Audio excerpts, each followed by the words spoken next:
You feel it before you smell it.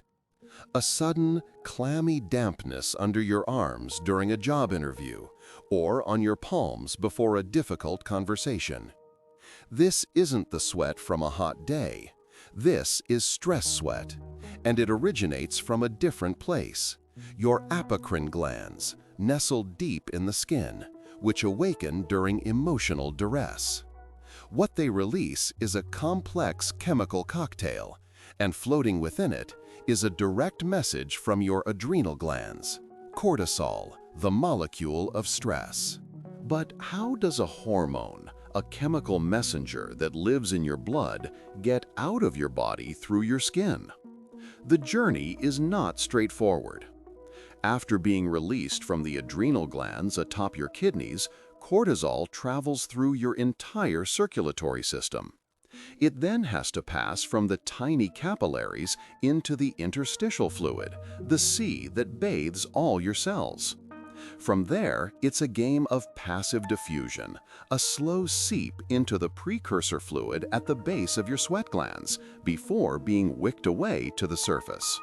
A sweat gland isn't just a simple tube. It's an active biological filter.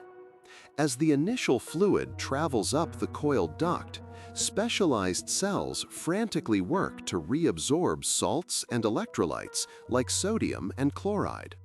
This process is vital. Without it, you dehydrate rapidly.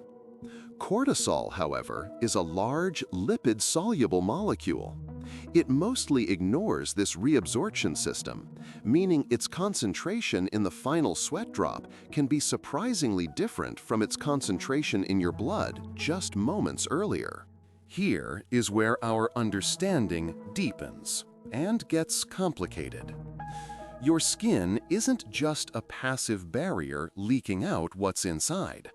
It is, itself, an endocrine organ. Your skin cells, the keratinocytes, have the complete molecular machinery to synthesize their own cortisol, entirely independent of your adrenal glands.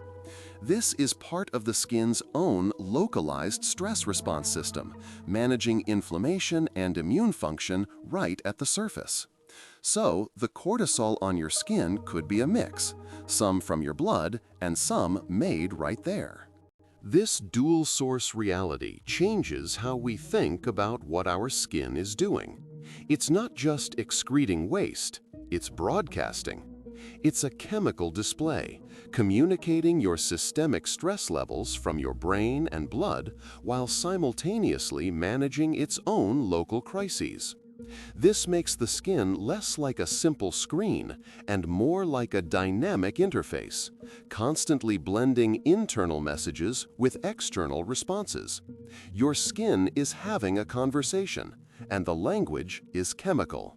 This brings us to the dream of wearable technology, a sensor that can read your stress in real time. Imagine a small patch that continuously monitors your sweat cortisol. It seems simple. The technology, using aptamers or antibodies, can detect the molecule. The promise is immense, predicting burnout, managing anxiety, optimizing performance. But the sensor isn't sitting on a pristine lab sample. It's sitting on the chaotic surface of your skin. Every measurement is a battle against noise.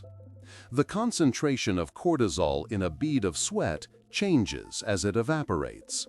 The pH of your skin can alter the sensor's reading. Dead skin cells, surface bacteria, and their metabolic byproducts create a layer of chemical contamination. And then there's the biggest question of all, born from the skin's own factory. Is the sensor reading your mind's stress or just a localized skin irritation? Distinguishing the signal from the noise is the monumental challenge that separates the concept from a reliable reality. Monotony has grown fast. Nearly 2,700 people have watched in the last few weeks, yet less than 0.03% are subscribed. It would mean a lot if you joined by hitting subscribe. And again, thanks for watching.